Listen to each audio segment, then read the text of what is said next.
Bonjour l'icône et bienvenue dans notre chaîne. Moi je m'appelle Serge Vinzi et je suis entrepreneur. Si tu me rejoins dans cette chaîne, je te demande tout de suite de t'enregistrer, de souscrire, de cliquer sur la cloche de notification de manière à recevoir toutes les vidéos que nous allons produire dans cette chaîne et qui sont formidables. Alors aujourd'hui, je vais travailler avec toi sur un thème extrêmement passionnant. Donc la première chose que je te demande de faire, c'est d'examiner deux types de prise de parole que je vais faire, d'accord? Et tu vas me dire le ressenti que tu as sur les deux types. Je veux que tu me dises ça en commentaire, c'est un exercice interactif. Alors suppose que je te dis, bonjour l'icône, je m'appelle Serge Vinzi et je suis entrepreneur.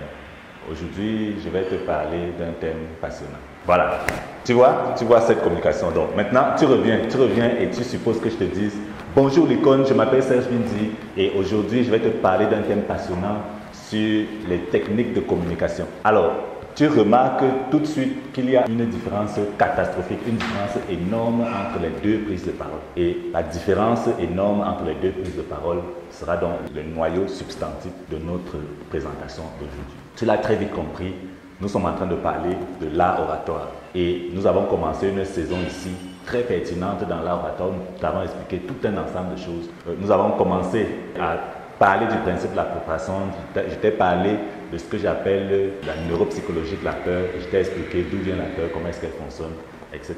Aujourd'hui, je vais aborder avec toi le deuxième chapitre de notre programme où je vais te parler de la forme présentée. Donc, nous allons traiter aujourd'hui de ce que j'appelle la forme présentée dans l'art oratoire. Donc, la forme présentée est un principe essentiel de l'art oratoire et je m'en vais te démontrer pourquoi. Alors, il y a en 1967, très précisément, il s'appelait Albert Mehrabian. Il a fait une étude extrêmement poussée sur le comportement des êtres humains pendant la communication. D'accord? Et il a fait un article qui allait à tout jamais révolutionner le monde de la communication moderne. Un article qui allait nous faire comprendre de manière définitive ce que c'est que la communication. Et la substance de cet article, c'est ce qu'on appelle la règle des 3 V, c'est-à-dire le vocal, le visuel et le verbal. Alors, ce que Albert Mehrabian démontre, c'est que le verbal dans la communication ne représente que 7% de l'impact de ce que tu veux dire, c'est-à-dire l'impact du message que tu veux transmettre. Le vocal représente 55% et le visuel représente 38%. C'est-à-dire qu'en fait, 93% de la communication est non verbale.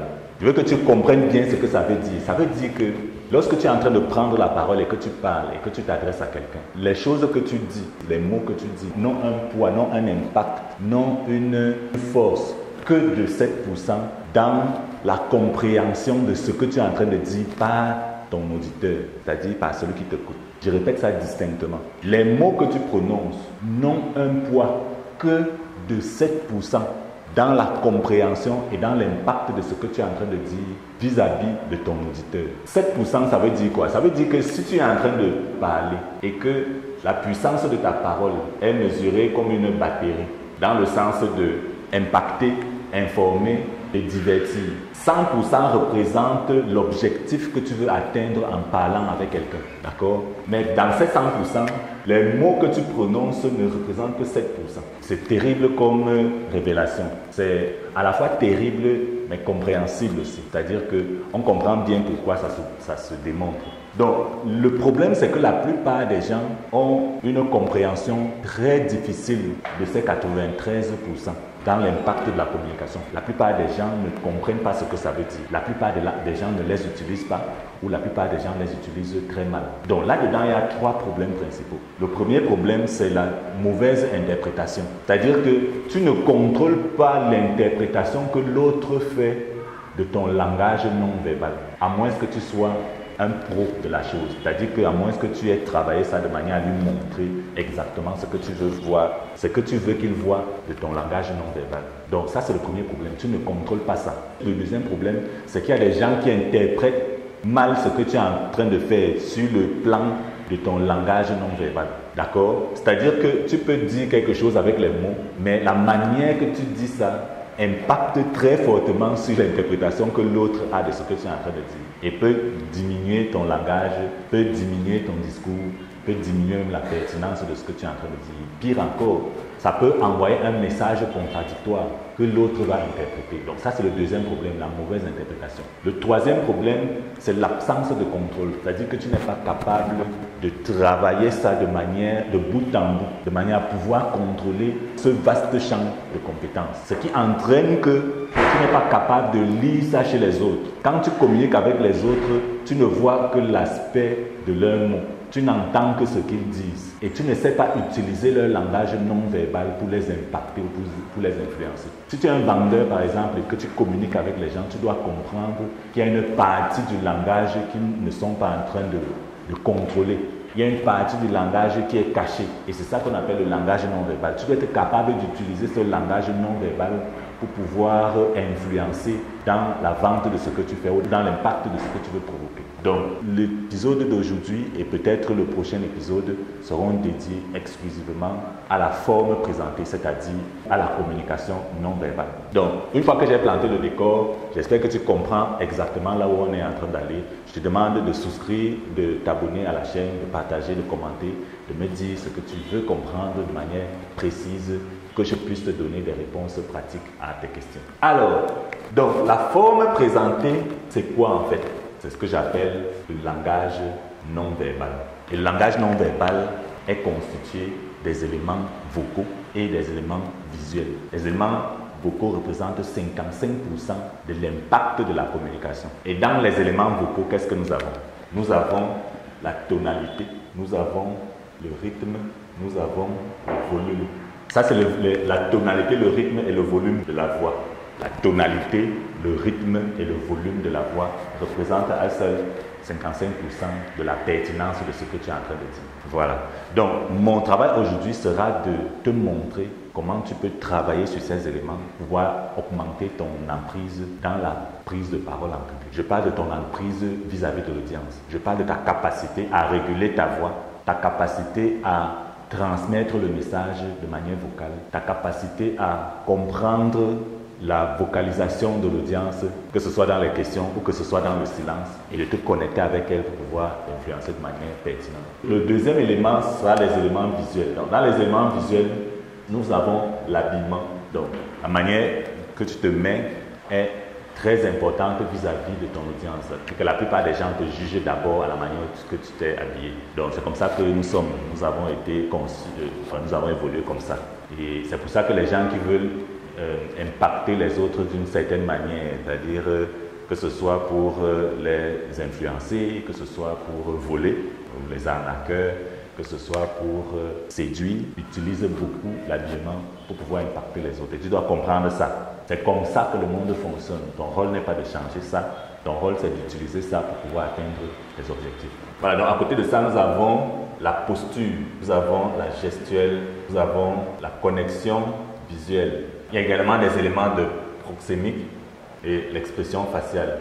Voilà. Donc notre rôle, mon rôle ici sera de décomposer tous ces éléments, de te montrer comment tu peux travailler tous ces éléments-là pour améliorer ta forme présentée, de manière à ce que ton discours soit pertinent et puisse provoquer de l'impact. Donc nous allons commencer par la voix. Nous allons commencer par la voix. Je vais te montrer comment est-ce que tu travailles la voix. Je vais te montrer comment est-ce que la voix doit être déployée dans le discours. Je vais te montrer comment tu utilises la voix pour impressionner, pour impacter, pour donner un certain type d'émotion dans la salle. Je vais te montrer comment tu fais des rythmiques de voix de manière à traduire un champ de connaissances ou alors une idée pertinente ou alors une émotion particulière. Alors la voix c'est quoi? La voix c'est tout simplement le son qui sort de ta bouche, de ton larynx. Tu vois, le son qui sort de ton larynx de manière et qui te permet de parler, qui te permet d'être écouté. Alors la voix est une onde, on ne va pas trop rentrer dans la science vocale, mais je vais t'expliquer tout simplement comment tu utilises donc, quels sont les éléments critiques que tu utilises dans la voix pour pouvoir exprimer tes idées de manière pertinente. Alors le premier élément, donc nous sommes en train de parler de la voix. Donc le premier élément dans la voix, c'est le rythme.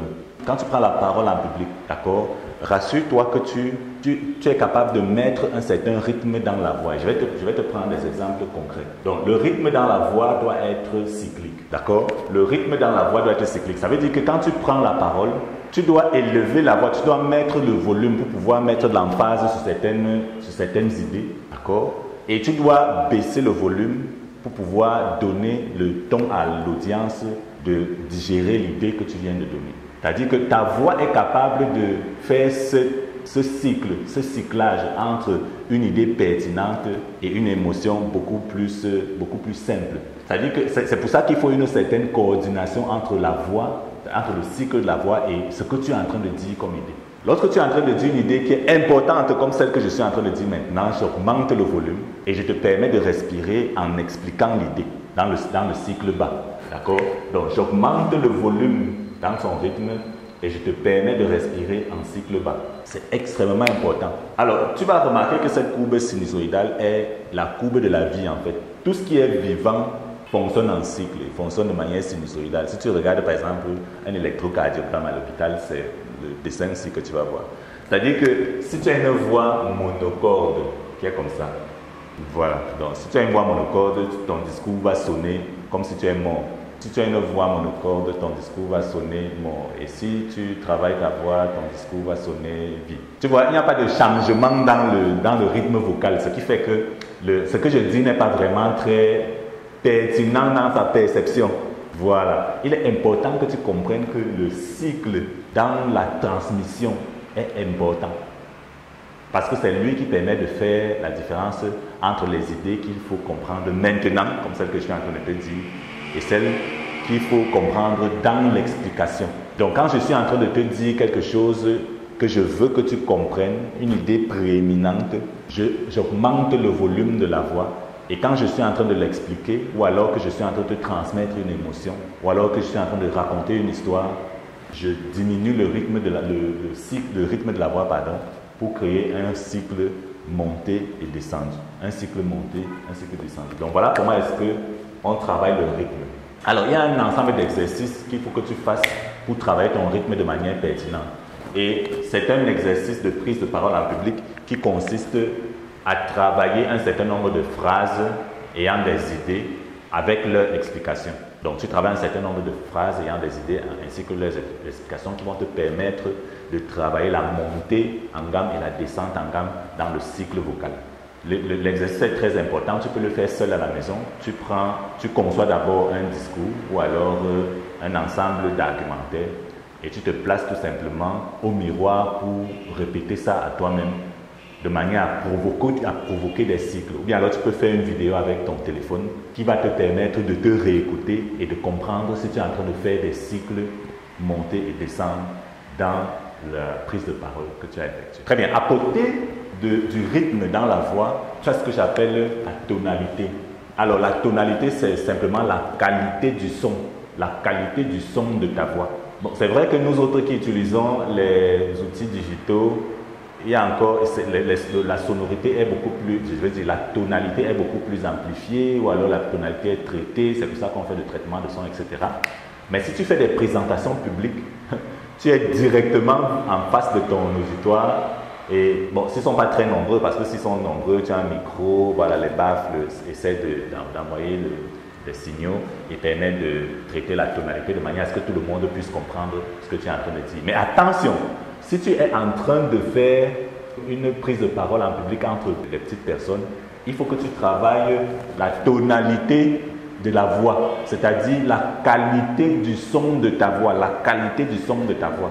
Alors, la plupart des gens ont un problème avec la qualité du son de leur voix. Moi-même, je fais souvent l'expérience de m'écouter parler. Et je dois te dire que c'est une expérience un peu traumatisante dans les débuts. C'est-à-dire que quand tu prends le téléphone par exemple, tu t'enregistres, tu es en train de parler. Quand tu écoutes ce que tu es en train de dire, c'est traumatisant, tu te dis, mince, attends, mais c'est qui parle comme ça? C'est moi qui parle comme ça, mais c'est un truc de malade. Je ne peux pas écouter quelqu'un qui parle comme ça. Donc, nous avons une sorte de phobie vis-à-vis de notre propre voix. Tu peux essayer l'expérience, c'est-à-dire que tu prends ton téléphone portable, tu enregistres une vidéo et tu te suis en train de parler, tu suis ta voix. Donc la plupart des gens ont du mal avec la tonalité de leur voix, c'est-à-dire avec la qualité du son de leur voix. Certains pensent que voilà, c'est assez rocailleux, d'autres pensent que c'est trop aigu, d'autres pensent que c'est trop grave pour un homme. Même certaines femmes pensent que leur tonalité est beaucoup plus grave.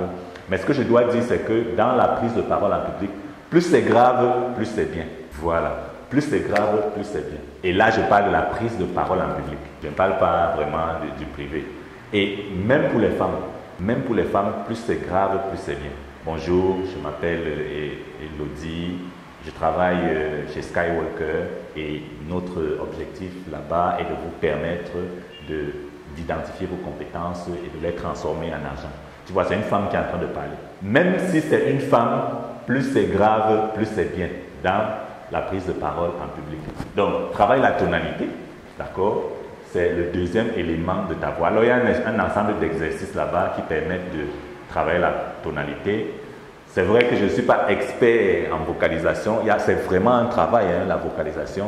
Il y a des gens qui sont spécialistes dedans, qui ont des exercices qui te permettent de travailler. Il y a des maîtres de la voix qui te permettent de travailler ta voix de manière à améliorer son timbre. Bon, l'idée ici n'est pas vraiment que tu sois parfait. Tu peux rencontrer un maître de la voix, travailler la qualité de la voix avec lui. Mais mon travail à moi, c'est de te permettre d'avoir un minimum de compétences vocales pour pouvoir te lever et parler devant un public. D'accord? Donc, l'objectif de ça, c'est d'abord d'essayer d'augmenter le niveau de gravité de ta voix. Et tu peux faire ça en faisant des exercices de matching. C'est-à-dire que tu prends un niveau de gravité de voix que tu penses être pertinent pour toi et tu essaies de te répéter un discours en te regardant devant le miroir. Et tu fais ça tous les jours de manière à ce que tu puisses matcher la voix le timbre que tu préfères. C'est vraiment très important. La tonalité est très importante dans la perception que les autres ont de toi. Parce que je t'ai dit dans mon discours introductif que tu ne parles pas seul quand tu parles en public. Tu parles à des gens et ton objectif est triple. Soit de les influencer, soit de les informer ou alors soit de les distraire. Tu ne parles pas seul en public. Donc il est important que tu tiennes compte de l'ensemble des éléments qui te permettent d'influencer les autres. L'un de ces éléments concret dont je suis en train de parler, c'est la tonalité de ta voix.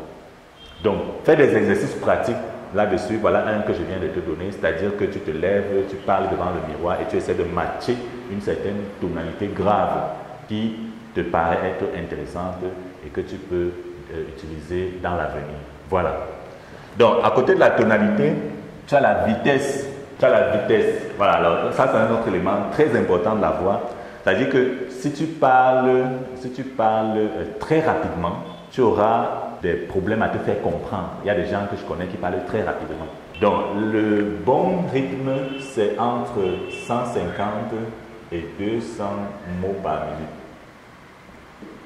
Voilà. Ça aussi, c'est un rythme que tu peux compter.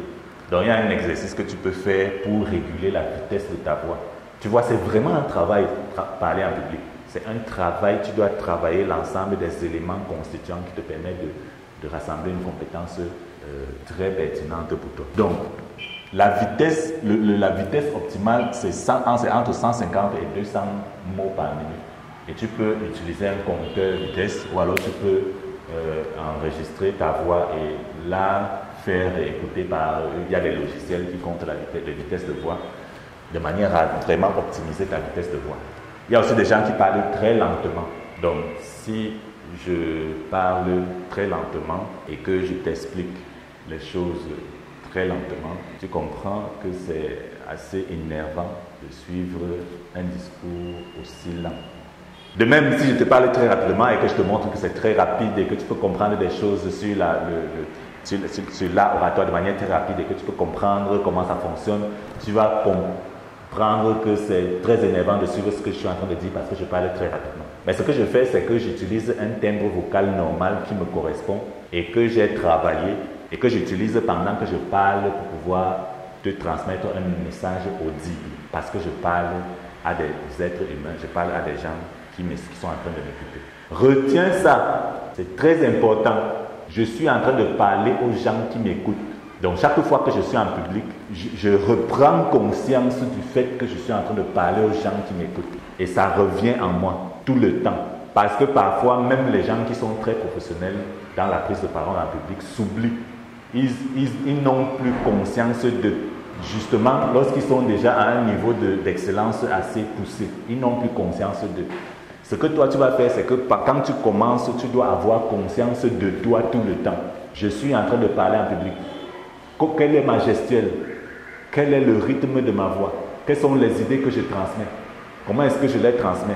Est-ce que les gens sont capables d'écouter et de comprendre ce que je leur dis? Est-ce qu'ils retiennent? D'accord? Donc, c'est l'idée derrière la forme présentée. Donc, pour te faire un résumé de ce que nous venons de voir, nous avons vu que la communication a trois composantes. Une composante vocale, une composante verbale et une composante visuelle. Ce qu'on appelle la règle des 3 V. Cette trichotomie, déjà, te permet de voir qu'il y a une importance capitale dans ce qu'on appelle la communication non verbale, qui est composée des éléments vocaux et des éléments visuels. Ces éléments à eux seuls représentent 93% de l'impact de la communication que tu as vis-à-vis de ton audience. Et la manière de comprendre cet impact, c'est de l'appliquer au quotidien dans les prises de parole que tu fais avec les autres et d'observer les résultats que tu obtiens. Et dans cette prise de parole en public, je t'ai parlé de la voix, je t'ai parlé du rythme dans la voix, de la tonalité dans la voix et de la vitesse dans la voix. C'est-à-dire que le rythme doit être cyclique, de manière à monter et à descendre pour traduire quelque chose de vivant. L'élément sinusoïdal représente la vie, les cycles, le soleil la terre qui tourne autour du soleil, la terre qui tourne autour d'elle-même. Quelque chose qui commence et quelque chose qui finit, et qui recommence et qui refinit, suivant le même rythme. Un rythme linéaire est un rythme de mort, donc une voix monocorde est une voix morte. Un discours monocorde est un discours mort, même s'il est en train de dire des choses pertinentes. Donc ce que tu fais, c'est que tu augmentes le rythme et tu le fais descendre en fonction de la pertinence des idées que tu es en train de développer et des émotions que tu veux transmettre à l'audience. D'accord? À côté de ça, tu as la tonalité, c'est-à-dire la capacité de régler la qualité du son de ta voix. La capacité de régler la qualité du son de ta voix. Et dans la tonalité, je t'ai expliqué que plus c'est grave, plus c'est bien dans la prise de parole en public. Je t'ai parlé en dernier ressort de la vitesse. J'ai dit que la vitesse est importante dans le caractère audible de ce que tu es en train de dire. Toi-même, quand tu parles avec des gens qui parlent extrêmement vite, tu as du mal. C'est-à-dire que c'est comme si tu veux même les gifler. D'accord? À côté de la vitesse, il y a le fait que tu dois donc la travailler.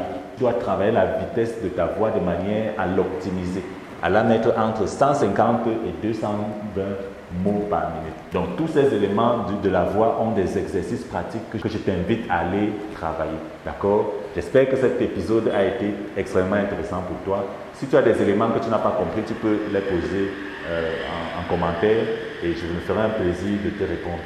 L'autre chose, c'est que si tu veux travailler cette compétence de manière pertinente, à pouvoir l'appliquer dans ta vie, tu cliques sur le lien qui est dans la description de la vidéo et nous allons faire un plaisir de te mettre dans nos groupes de coaching pour t'accompagner dans le développement de cette performance, de cette compétence, et surtout dans sa transformation en argent. D'accord? Donc, je m'appelle Serge Lindy et je te donne rendez-vous au sommet.